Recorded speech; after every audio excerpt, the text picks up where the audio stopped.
VisualStudio.com, formerly known as Team Foundation Services, or TFS for short, is a very popular portal for doing software development work.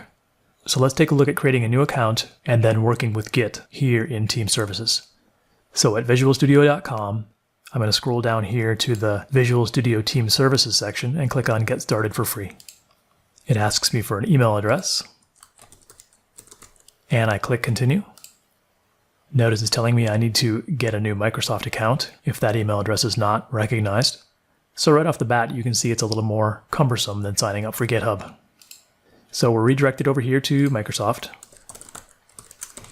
I'm adding my email address and my password, unchecking the promotional checkbox there.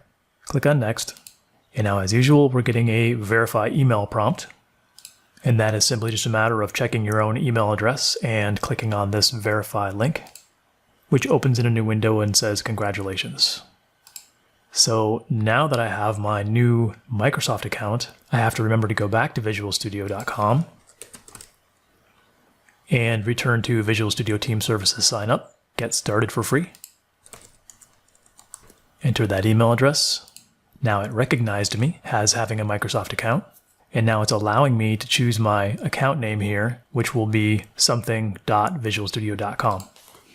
And interestingly enough, even though we're on Visual Studio, which is a Microsoft site, and they make Team Foundation version control, you can see that the first radio option here is Git, and it's pre-selected. So even Microsoft knows that Git is the most popular version control mechanism. So it's asking me to create a first project, and I'll call it Test Automation. I get a choice between using Agile, Scrum, or CMMI. I'll leave it preset to Agile, that's fine. I'll leave my region as South Central US. I'll let them know I'm coming in from the United States. I'll leave my email address, and admin is fine. Click Continue. And now I have my shiny new Team Services account with my first project called Test Automation. They've got some tutorials for you here that you can watch, but I'm going to go ahead and click on Close. And right now I'm on the dashboard of this project called Test Automation. If I want to go back to the Team Services home, I simply click on the top left here, and it takes me back to a higher level. And now notice I've got all these offers and things. I can see my recent projects and teams and such. And I can go back to that project simply by clicking here or clicking on Browse, which allows me to select from my projects that I have. Or I can create a new project by using this link right here. And that gives me some very similar controls to what we just had. The name, description, which process, and which version control. Notice up here in the top right, I have a little gear. If I click on it, that's the settings. And it pops open a second tab. And this allows me to go through and look at some of the projects that I have. If I want to delete this project, I can click on this little ellipsis here, which is a little bit counterintuitive. And now I have the ability to delete or rename or change which process this applies to. I've got the ability to click on this menu up here and change my profile settings, which opens a third window. If I click on the Edit Profile button here, now I can choose an image. And I can change my name and my email and my country. And if I click on the Preferences tab here, I've got a few more preferences I can select. I happen to be in Pacific time, so I'll click on Save Changes. I'll close this window, and now I'm back here in my Team Services Settings panel. And you see I've got all these tabs up here where I can change some settings, including my billing information.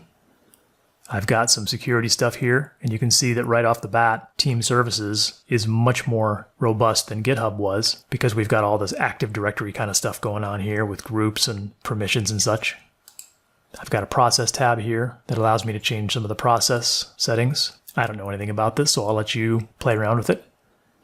We've got some build settings here, agent pools, extension, and usage. I'm not going to get into that stuff. I'll let you explore it. So we'll go ahead and close this tab again here. And what's really amazing, if we jump back into the project we created, is that Team Services is a portal that allows us to manage our code, and this is where the Git interactions will take place. And notice it's prompting us to clone into an IDE. We've got a command line here that we could use, and we can generate a Git SSH key, and we've got some other plugins and credential managers, command line instructions, things like that. We can very easily create a new repository right here. We can manage our repositories. We could look at history and branches and pull requests, which I'll explain in future videos. Or we can click on Work, which gives us our stories and our features and all the things you would expect in an Agile workflow when working with a team.